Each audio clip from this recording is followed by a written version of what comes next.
On March 12th, a man named Ayman Ghazali drove a truck packed with explosives into Temple Israel, a synagogue in West Bloomfield, Michigan. He didn't just drive into a building, he spent $2,000 on fireworks 2 days before. He packed that truck with fireworks and gasoline, and he drove it into a hallway where 140 children were in preschool. When that didn't do enough damage, he got out with a rifle and went after children and civilians execution style. He was shot and killed by security. Every single child got out safe. Now let's talk about what the media did with this story. Network after network led with the same angle, that Ghazali lost family members in an Israeli airstrike in Lebanon the week before. They humanized him. They contextualized him. They handed his grief more airtime than his victims. What they failed to mention, what they buried, is that Hezbollah immediately claimed his brothers as their own, called them martyrs, confirmed they were active members of their rocket unit. Let's be crystal clear about what Hezbollah is: a terrorist organization whose founding charter calls for the destruction of Israel and the destruction of America. Not just Jews, America too. And even if his family had been completely innocent, it still would not justify what this terrorist did. But the media found a way to make it complicated anyways. And then GB News made a deliberate choice. They chose Angelina McCahey. They knew her credits: BBC, ITN, TRT World. They knew TRT World is Turkey's state-run broadcaster forced by the U.S. Department of Justice in 2019 to register as a foreign agent under the same law designed to stop foreign propaganda in America. They knew exactly what editorial environment she came from, and they chose her anyways. These attacks being predominantly against Jewish targets.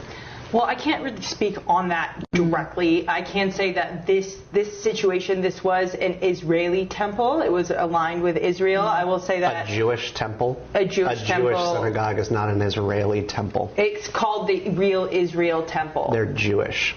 Okay. They're the people of Israel. How do you just finish my point. It was wrong from the premise. They're not Israeli. They're Jewish. So they're called the Real Israeli Temple, yes, and they do align with Israel and their beliefs. The third person on that panel said absolutely nothing, not a word, and McCahey didn't budge because she wasn't there to be corrected. She was there to deliver a message that this terrorist had a reason, that the target made sense, that we should understand what drove him there. Even if this synagogue had direct ties to the Israeli government, it still would not justify a terrorist attack on a building full of children. A Jewish child in a preschool in Michigan is not responsible for military operations in Lebanon. This is not one rogue guest on one bad segment. A terrorist attack on a Jewish preschool framed as an understandable response to grief? A Jewish preschool called an Israeli target on live television by a guest chosen deliberately on a network that knew exactly who she was and aired it anyways? This is not sloppy journalism. This is a coordinated effort to make the world see Jewish people as acceptable targets, and it is dangerous. Where is the outrage for the 140 Jewish children who were in that building? Where is the wall-to-wall coverage of the security guard whose training and heroism is the only reason those babies went home that day? Where are the hard questions for the network spending more airtime on a terrorist's grief than on the children he tried to kill? These are not journalists doing their jobs. GB News chose this guest, knew who she was, aired this segment, and said nothing after. They own every word of it. This media war is deliberate, is dangerous, and it will not stop unless people push back. Report this segment, file a complaint, share this video, links are in the description, because the people pushing this propaganda are counting on your silence. And 140 Jewish children who just wanted to go to preschool deserve better than our silence.